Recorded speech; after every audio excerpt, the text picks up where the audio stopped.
Hi there, this is Jaden Marvilla of Grade 5 Gabriel from Berea Arts and Sciences High School. Do you want to learn how to solve math problems with several commands?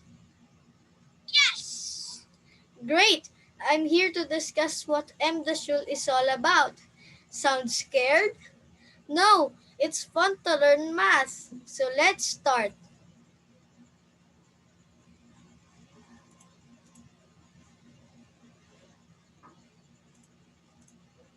MDAS stands for multiplication, division, addition, and subtraction. The rule here is to solve math problem from left to right applying the MDAS rule. Multiplication or division first before addition and subtraction. Here's our two sample problems. Are you ready to solve the first one?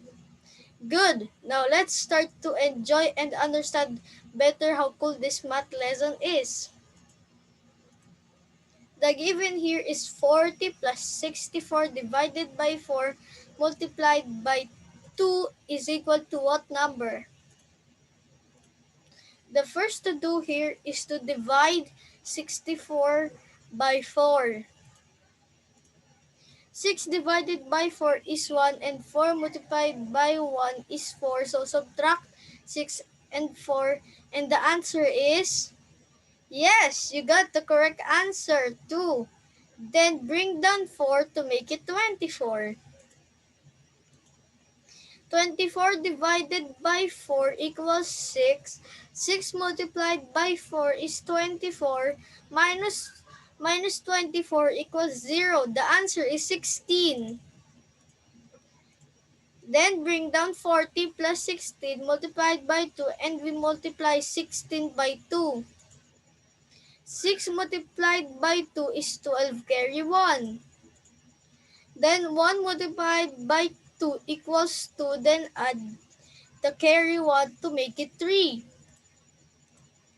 Then bring down 40 plus 32 and we add them.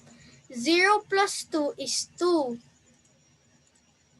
Then add 4 plus 3 equals 7. So the answer is 72. Did you got the right answer?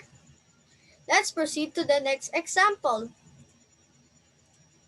The next example is we will try to solve 58 multiplied 63 then divide by 9. Let's try to answer it. You can pause the video and try to solve it. 58 multiplied by 63 is 174. 6 multiplied by 8 is equal to 48 carry 4. 5 multiplied by 6 is 30. Then add the carry 4. 3,480 plus 174 equals 3,654. Then let's divide 3,654 by 9. Bring down 3,654 divided by 9 and we divide them.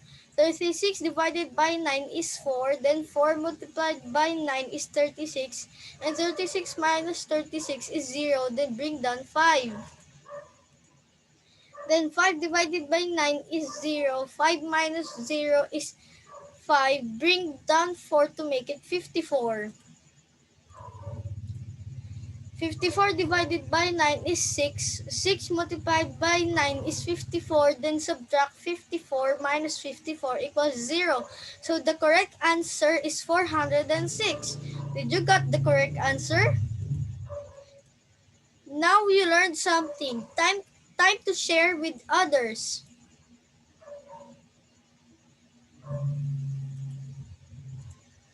Thank you for watching. I hope this video helped you a lot. Bye!